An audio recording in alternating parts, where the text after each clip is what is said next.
नमस्कार. ॲडव्होकेट विशाल ओव्हाळ पुन्हा एकदा एक नवीन विषय आज आपल्याला सांगणार आहे.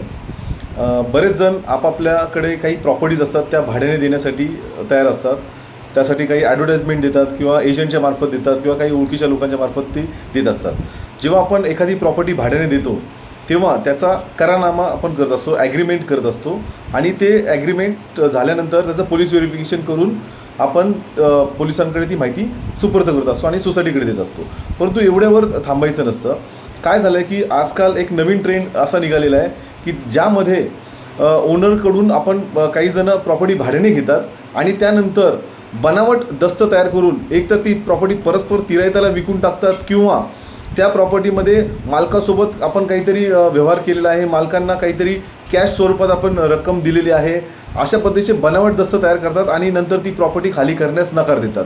जेव्हा असं काही होतं त्यावेळेस त्या मालकाला कॉम्पिटंट ऑथॉरिटीकडे जाण्याशिवाय दुसरा पर्याय राहत नाही आणि जेव्हा एखादा कॉम्पिटंट ऑथॉरिटीमध्ये आपण अर्ज दाखल करतो त्यानंतर ते वर्षानुवर्ष ती केस चालत राहते जोपर्यंत हे प्रूव्ह होत नाही की ते जे काही बनावट दस्त तयार केलेलं आहे ते खरं आहे किंवा खोटं आहे.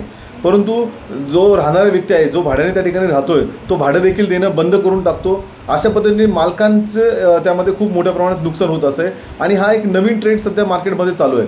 त्यामुळे जेव्हा आपण कधी आपली प्रॉपर्टी भाड्याने देणार असू त्यावेळेस ज्या व्यक्तीला आपण प्रॉपर्टी भाड्याने देतो आहे त्याचं संपूर्ण बॅकग्राऊंड माहिती करणं गरजेचं आहे. तो कुठून आलेला आहे, त्याच्या फॅमिलीमधली लोकं कशा पद्धतीचे आहेत, त्यांचे एज्युकेशनल बॅकग्राऊंड काय आहे, पूर्वी ज्या ठिकाणी ते राहत होते त्या ठिकाणचं काही आपल्याला माहिती मिळते आहे का, त्या ठिकाणचे काही संदर्भ आपल्याला मिळत आहेत का, ही सर्व माहिती घेतल्यानंतरच आपण ती प्रॉपर्टी भाड्याने द्यायची आहे. कारण आपण सर्रास आपण एजंटवर विश्वास ठेवतो आहे किंवा आपण जे काही ॲडव्हर्टाइजमेंट आपण देतो आहे, वेबसाईटवर मार्फत आपण ॲडव्हर्टाइजमेंट देतो आहे, यामार्फत ही मंडळी आपल्याला संपर्क करतात. त्यानुसार आपण डॉक्युमेंट तयार करतो.